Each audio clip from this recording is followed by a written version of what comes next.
There are those who walk in the light and speak only of peace, love, and harmony.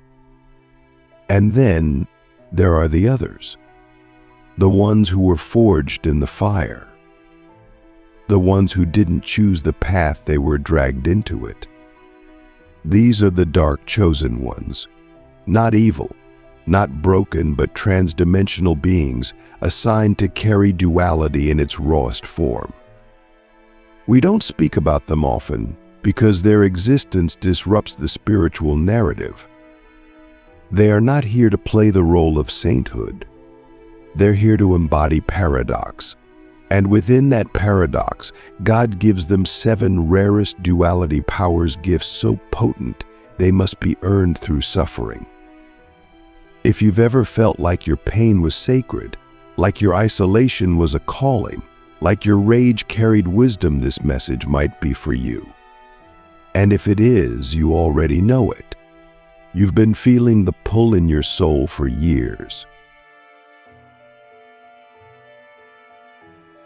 Click subscribe to this channel to get more profound spiritual lessons.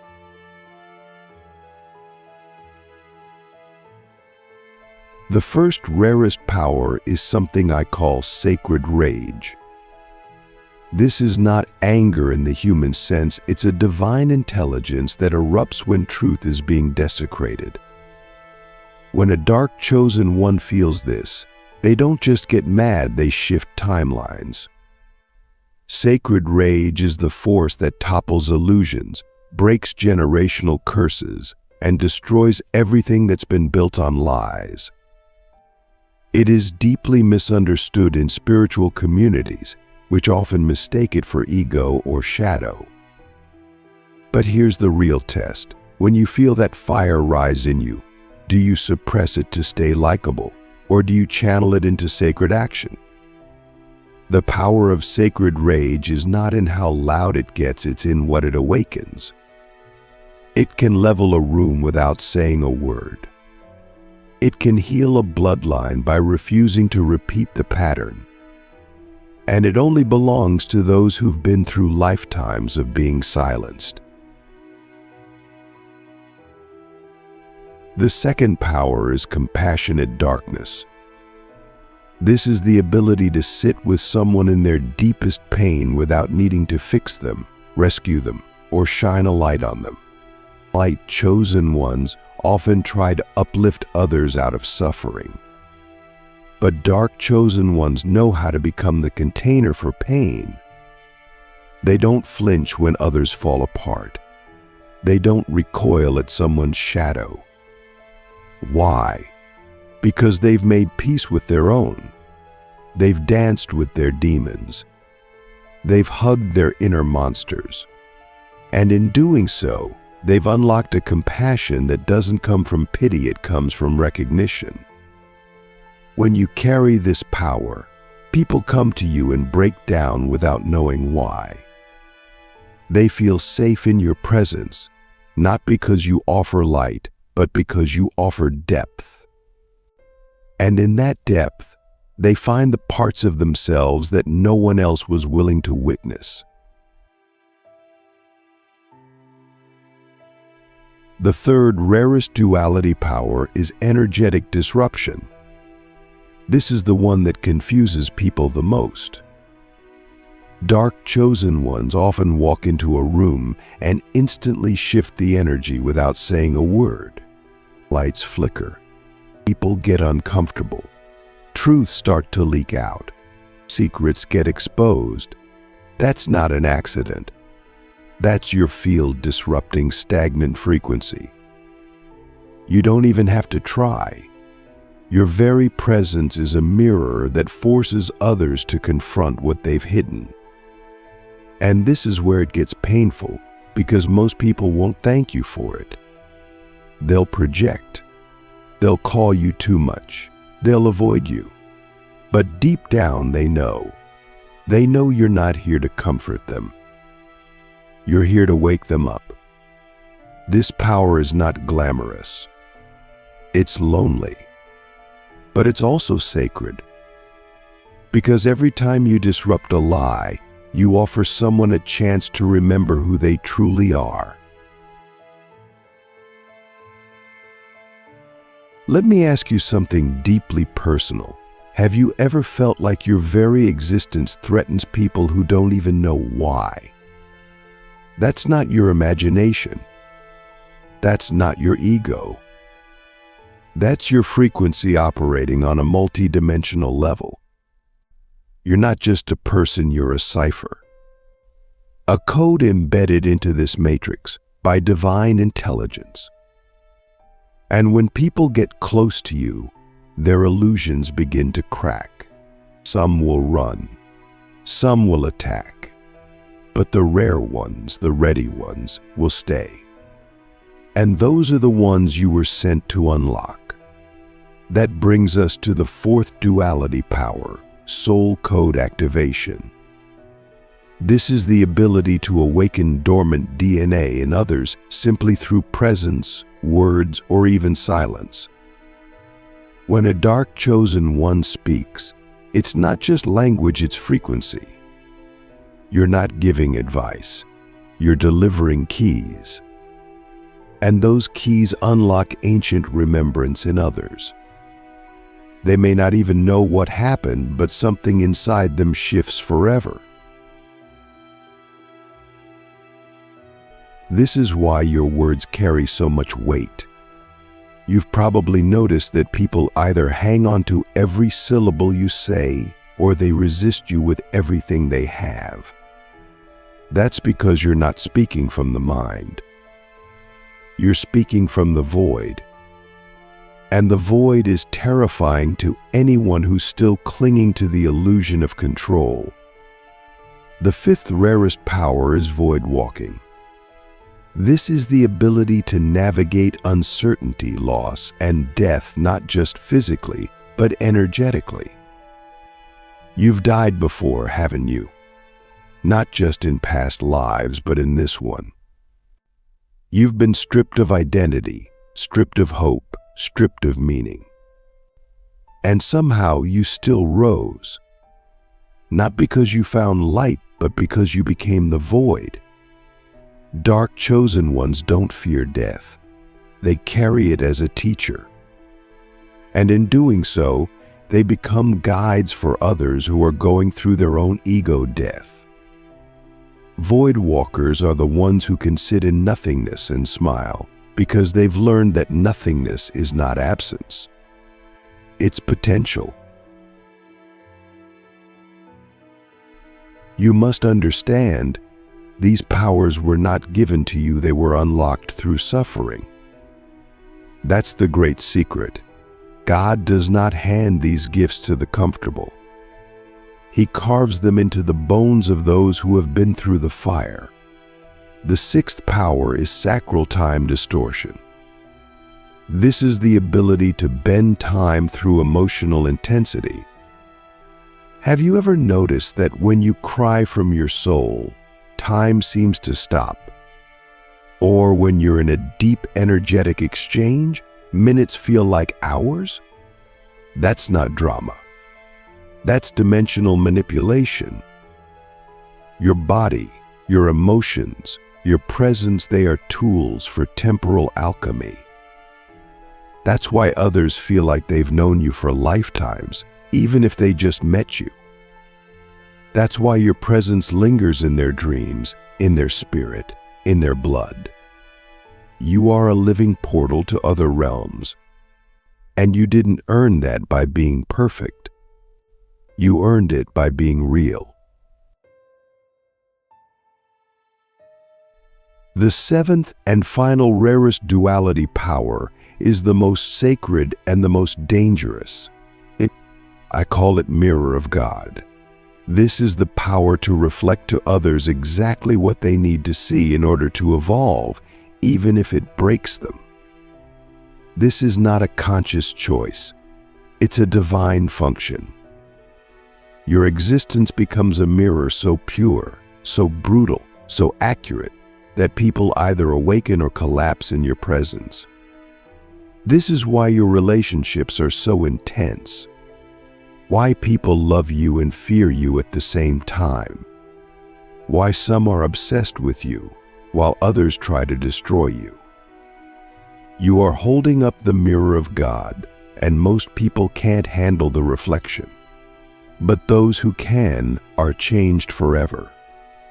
They'll never be able to go back to sleep. You see, these 7 powers are not just gifts, they are assignments. They come with a price. You don't get to be comfortable. You don't get to be understood.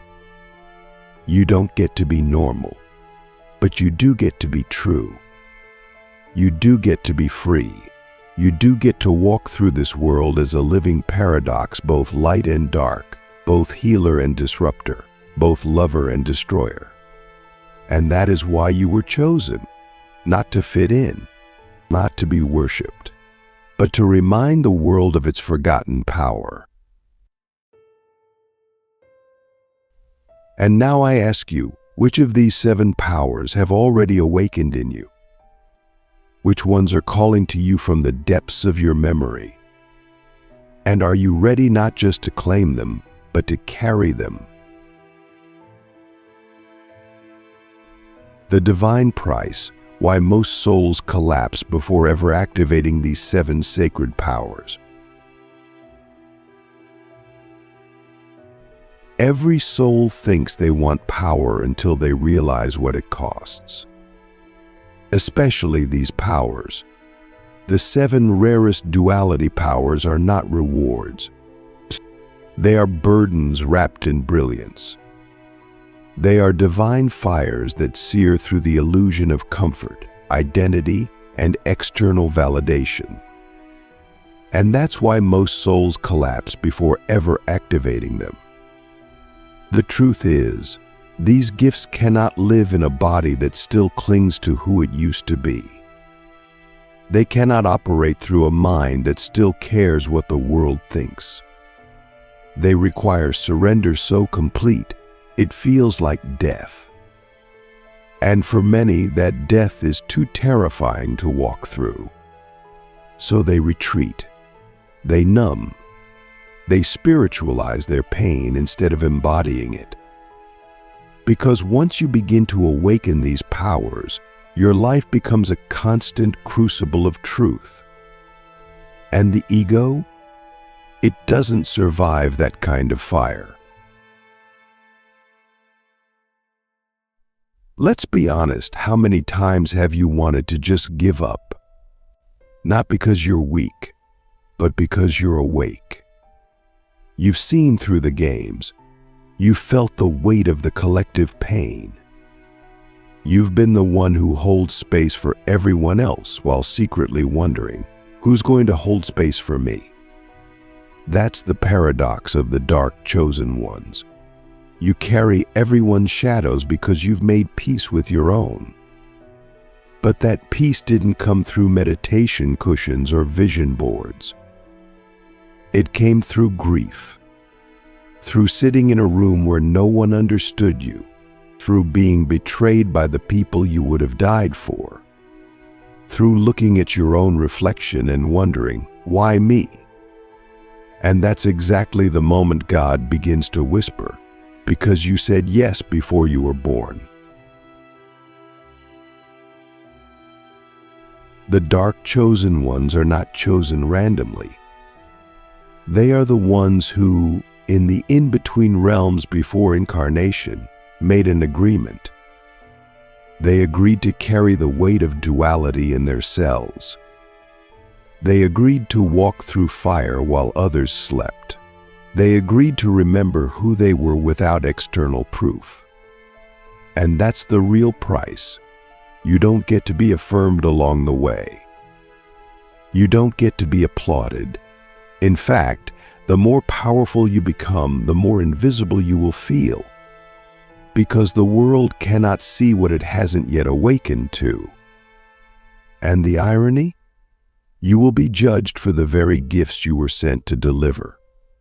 Your intensity will be seen as aggression, your honesty as cruelty, your sovereignty as arrogance.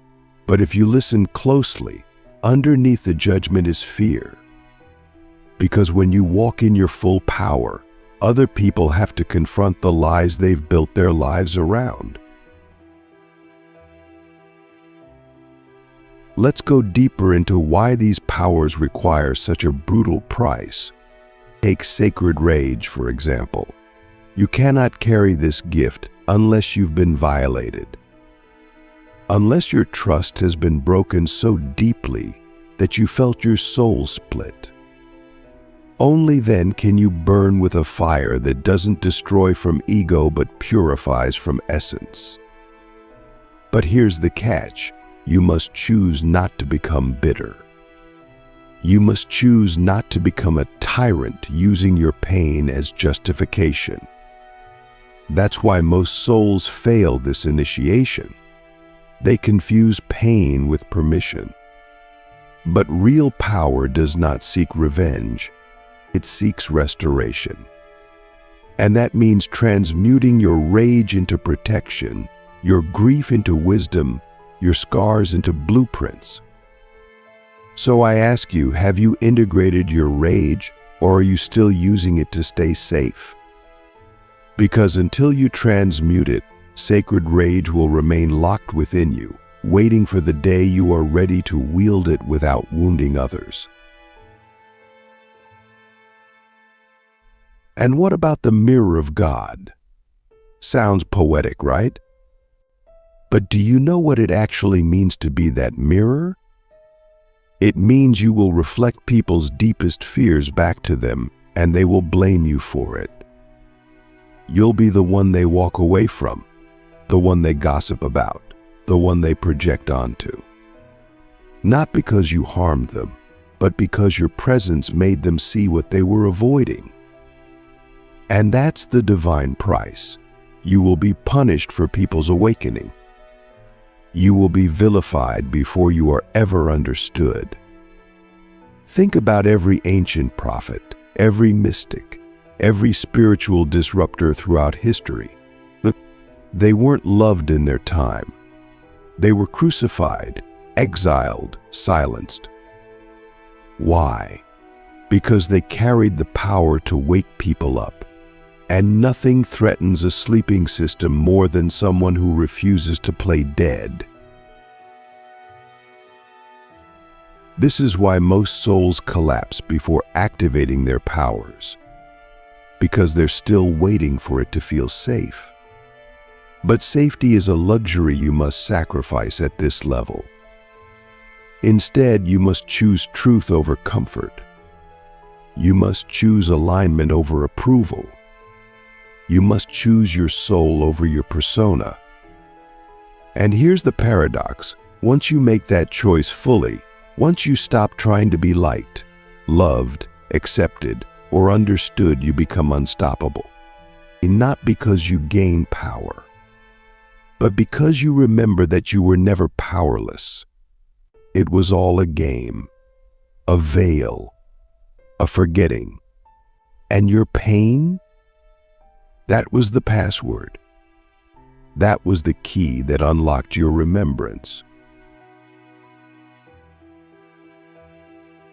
But let's talk about the loneliness. It's real. It's thick. It's sacred. Dark chosen ones walk a path of isolation not because they are broken, but because they're being purified. When you're carrying these powers, most people can't meet you where you are. Conversations feel shallow. Parties feel fake. Even spiritual gatherings can feel like performance. And in that silence, you start to wonder, is there something wrong with me? But the truth is, your frequency is too rare to be echoed casually. You're not here to find your tribe. You're here to become the signal that calls them out of hiding, and they will come, slowly, quietly, at the right time, but only after you've chosen to walk alone fully, fearlessly, faithfully. And this brings us to the deepest reason most souls collapse before activating their powers, They can't let go of their old identity. They want the gifts, but they don't want to lose the version of themselves that was built on survival. But the truth is, you cannot carry divine power in a false self. You cannot walk as a chosen one while still clinging to the beliefs of the wounded one. The ego must die. The roles must fall. The masks must burn. And that's terrifying. But it's also liberation. Because once you let go, you become a clear vessel for God's frequency. You are no longer performing. You are transmitting. No effort, no striving, just being. And in that being, mountains move. So now I ask you, from the deepest place in my soul, are you willing to pay the price? Are you willing to lose who you were, to remember who you are? Are you willing to be misunderstood for the rest of your life, if it means serving truth? Because that's what it takes. That's what it always takes. And if you're still here, still listening, still breathing, still remembering, then maybe, just maybe, you said yes before you were born. Becoming the storm. How to embody the 7 powers without destroying yourself or others. You've made it this far, and that means something. It means you didn't look away when the mirror was placed in front of you. It means you didn't run when your soul whispered truths your ego wasn't ready to hear. And now comes the hardest and most beautiful part of all, embodiment. It's one thing to awaken the 7 rarest duality powers. It's another thing entirely to carry them into the world without burning yourself or those around you. Because power without grounding is chaos, and chaos without consciousness is destruction. To embody these powers is to become the storm and the stillness, the fire and the water, the sword and the hand that holds it with compassion. You must become the walking paradox that holds both shadow and light without being consumed by either. Let's start with sacred rage. Once you've earned it, it will show up when injustice is near. But here's the key. Sacred rage is not meant to be reactive. It's meant to be precise, like a blade forged in silence. You don't use it to yell at your partner or to prove you're right. You use it when a truth must be spoken into a system of lies. You use it when a boundary must be drawn to protect the sacred. And most of all, you use it in service to something greater than your ego. If you feel rage rising, pause, breathe, ask, is this coming from my wound or from my wisdom? The more you ask that question, the more your rage transforms into clarity. And then one day you'll speak one sentence and 1,000 years of silence will end. That's the power of embodied rage. Now let's talk about the mirror of God. When fully embodied, this power becomes terrifyingly surgical. You'll start to notice that people unravel in your presence. They confess things. They cry. They lash out. Not because you did anything, but because your frequency is pure reflection. And here is the sacred discipline. You must not take it personally, ever. The moment you do, you collapse into reaction. You become the trigger instead of the mirror. But if you stay still, if you remain present without ego, you become the initiator, the one who births truth through silence. This is why meditation, breathwork, and solitude are no longer optional. They become your weapons of peace. Because the stronger your mirror becomes, the more chaos it will attract. And your only protection is neutrality, not detachment. Sacred neutrality. The ability to hold someone's pain without rescuing or reacting. Next is soul code activation. This one is subtle, yet seismic. You'll be in conversation with someone, and suddenly their eyes will widen. Their energy will shift. They'll say, "I don't know why, but I feel like something just clicked." That's you.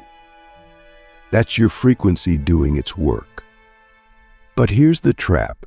Do not try to control it. Do not try to activate others with your will. That's spiritual manipulation. Your job is not to decide when others awaken.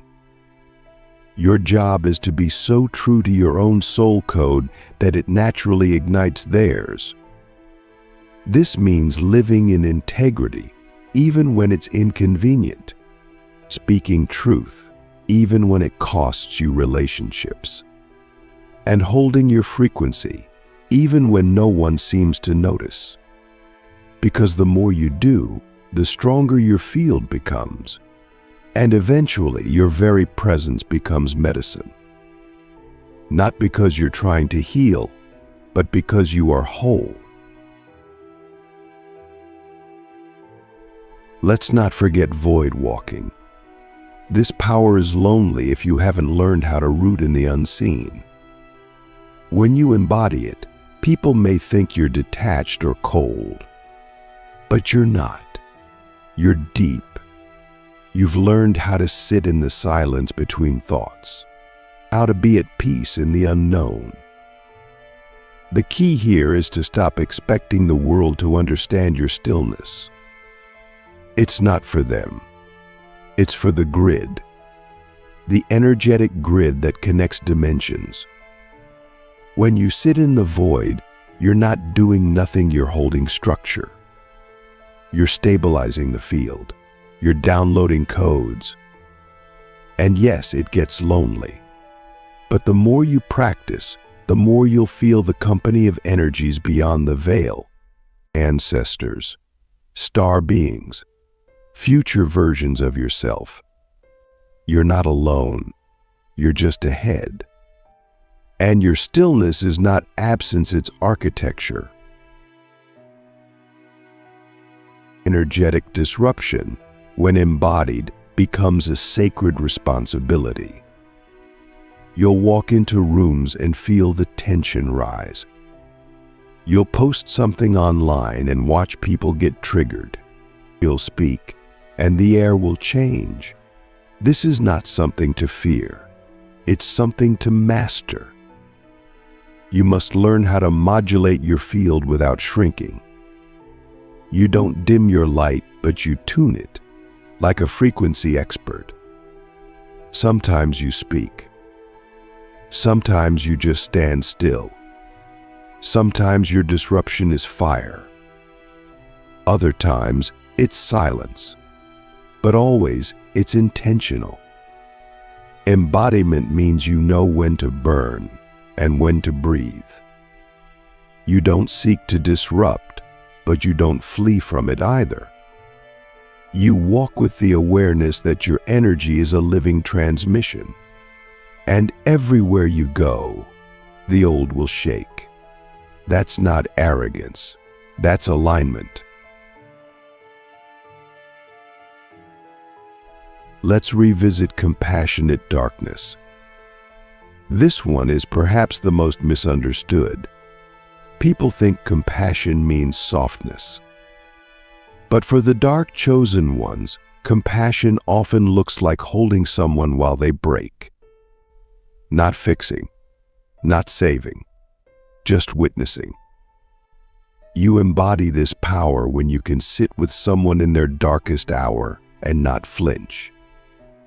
When you can say, "I see you," without trying to change them. This requires emotional stamina. It requires you to have faced your own shadows so deeply that someone else's pain doesn't scare you. In fact, it grounds you. You become the soul midwife, the one who helps others birth themselves without ever taking credit. You don't need to be thanked. You don't need to be seen, because your power is in your presence, and your presence feels like home. And finally, sacral time distortion. This is where embodiment becomes mystical. You begin to notice that your emotions warp time. A single hour in your presence can feel like a lifetime. A conversation with you can echo for weeks. This is not a trick. It's a frequency phenomenon. When fully embodied, this power becomes a tool for healing and transformation. You can slow time to hold space. You can collapse time to shift timelines. But again, the power is not in trying. It's in being. The more authentic you become, the more time bends around you. That's why your life doesn't move like others. That's why things happen fast and slow, all at once. You're not living in linear time. You're living in soul time. And the more you trust it, the more miracles unfold.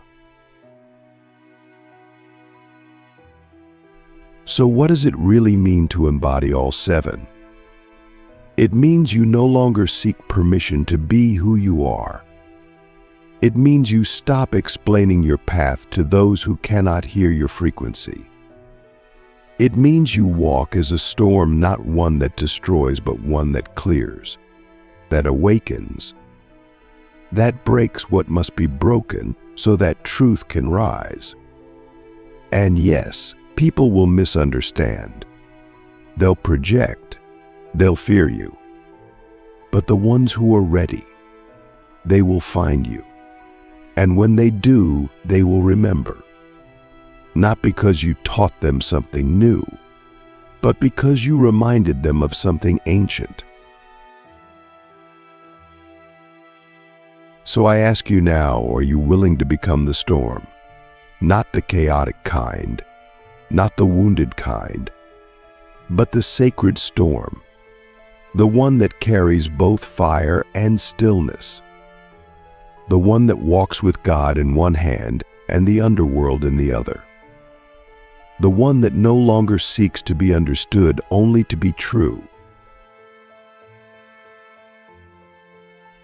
If the answer is yes, then you already know what to do next. Not more learning, not more seeking, just remembering, returning, reclaiming. You are one of the rare ones. You were never here to fit in. You were sent to shift everything. And now that you've remembered, it's time to walk as the storm.